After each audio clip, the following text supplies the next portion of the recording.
Welcome to my YouTube channel Nike Biology. Subscribe, like and share my channel Nike Biology. Today we are going to see the fundamental unit of life. हमारे जीवन का एक अविभाज्य घटक है cell. इसके अलग अलग पार्ट्स हम देखने जा रहे हैं. तो टुडे हम देखने वाले हैं सेल वॉल. सेल वॉल के बारे में हम देखने वाले हैं कि सेल वॉल क्या है. सेल वॉल किसमें रहता है? ये आपको मालूम है, ये सेल है. सेल के अंदर ये न्यूक्लियस है और ये जो आउटर कवरिंग है सेल का प्लाज्मा मेम्ब्रेन रहता है. Plasma membrane. This is present in both plant cell and animal cell. Cell membrane या प्लाज्मा मेम्ब्रेन. लेकिन प्लांट सेल में प्लाज्मा मेम्ब्रेन के बाहर भी एक मेम्ब्रेन रहता है. All of you getting? तो उसको क्या कहते हैं? Cell wall.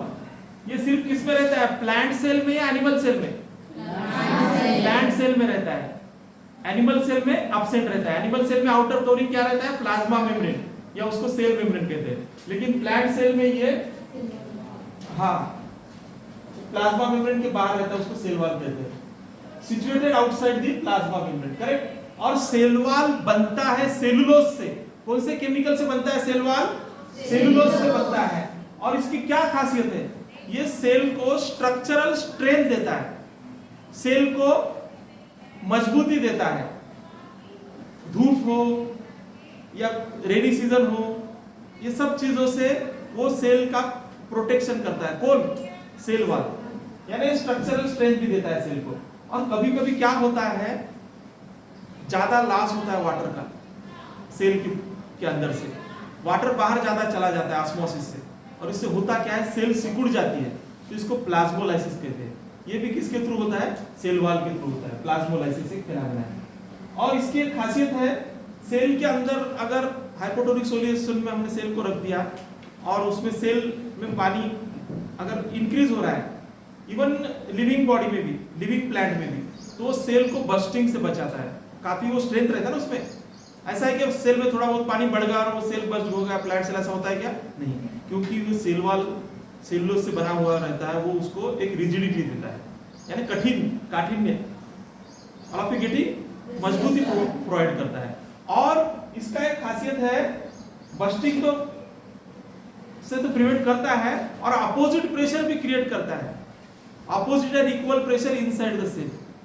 इससे भी वो सेल को बचाता है. सेल का जो एटमॉस्फेयर है, सेल के अंदर का जो इंटरनल एनवायरनमेंट है, उसको क्या करता है? वो मेंटेन करता है. All of you got the cell wall?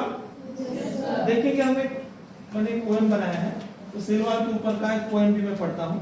Cell wall, the poem on cell wall. देखिए, the life of plant protected by cell wall.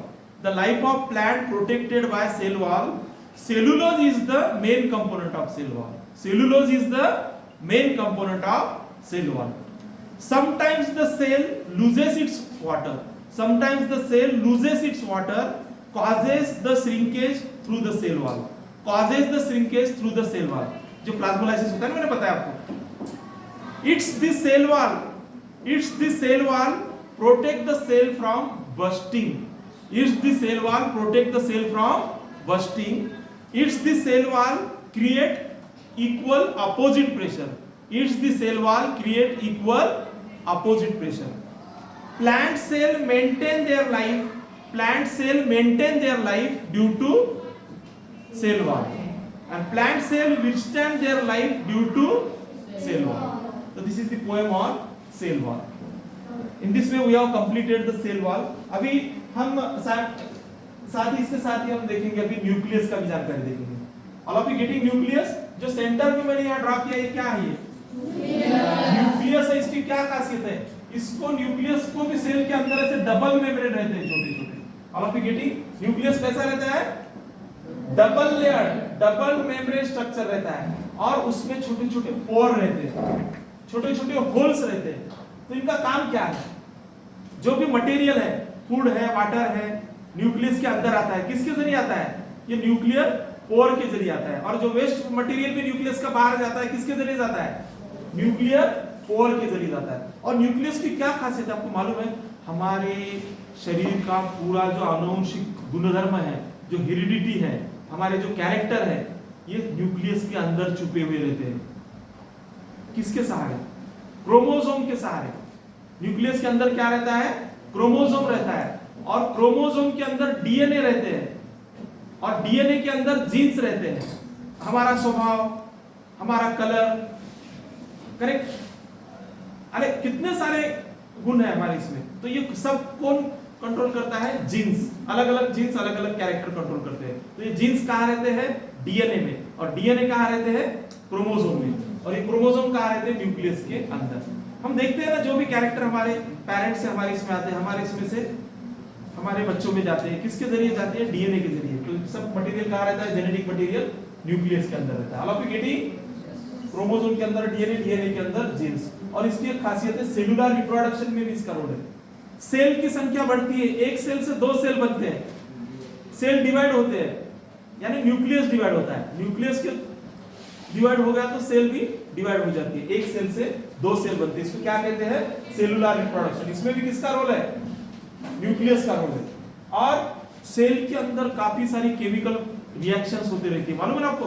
हम जो खाते हैं, पीते हैं, सोचते हैं, एक्सरसाइज करते हैं, ये सब किस में चेंजेस आ जाता है? हमारे सेल में बायोकेमिकल एक्टिविटीज होती है, और इस प्रकार से हमारा शरीर भी बदलते रहता है, हमारे सेल भी बदलते रहते हैं। बीमार आदमी रहा तो उसका सेल, हेल्दी आदमी रहा तो उसका सेल, कुछ केमिकल कंपोजिशन फर्क रहेगा क्या सेम रहेगा? फर्क रहेगा कि नहीं? और यही न्यूक्लियस है जो सेल के दो टाइप डिसाइड करता है, prokaryotic cell and eukaryotic cell. जिस सेल में न्यूक्लियस फॉल्स रहता है, डुप्लीकेट रहता है, उसको क्या कहते हैं? Prokaryotic cell. और जिसमें न्यूक्लियस ट्रू रहता है, उसको क्या कहते हैं? Eukaryotic cell. All of you getting? इसमें ओरिजिनल न्यूक्लियस है तो यूकैरियोटिक सेल, और फॉल्स न्यूक्लियस है तो प्रोकैरियोटिक सेल। ये जो न्यूक्लियस के दो टाइप है, ये भी कौन डिसाइड करता है? सेल के जो दो टाइप है, कौन डिसाइड करता है? न्यूक्लियस डिसाइड करता है। All of you got this? तो प्रोकैरियोटिक सेल यानी बैक्टीरियल सेल, और हमारे बॉडी में कौन सा सेल है? Eukaryotic cell. प्लांट के बॉडी में भी कौन सा सेल है? Eukaryotic cell. तो अभी हम इस पर पोएम पढ़ेंगे। Nucleus controls the cell very systematically. Nucleus controls the cell very systematically, contains genetic material completely. Contains genetic material completely. Its covering is double layered. Its covering is double layered, having pores to exchange the material. Having pores to exchange the material. The rod-shaped structure present in nucleus. The rod-shaped structure present in nucleus, we called it chromosome. We called it chromosome. DNA is situated on the chromosome, and genes are situated on the DNA.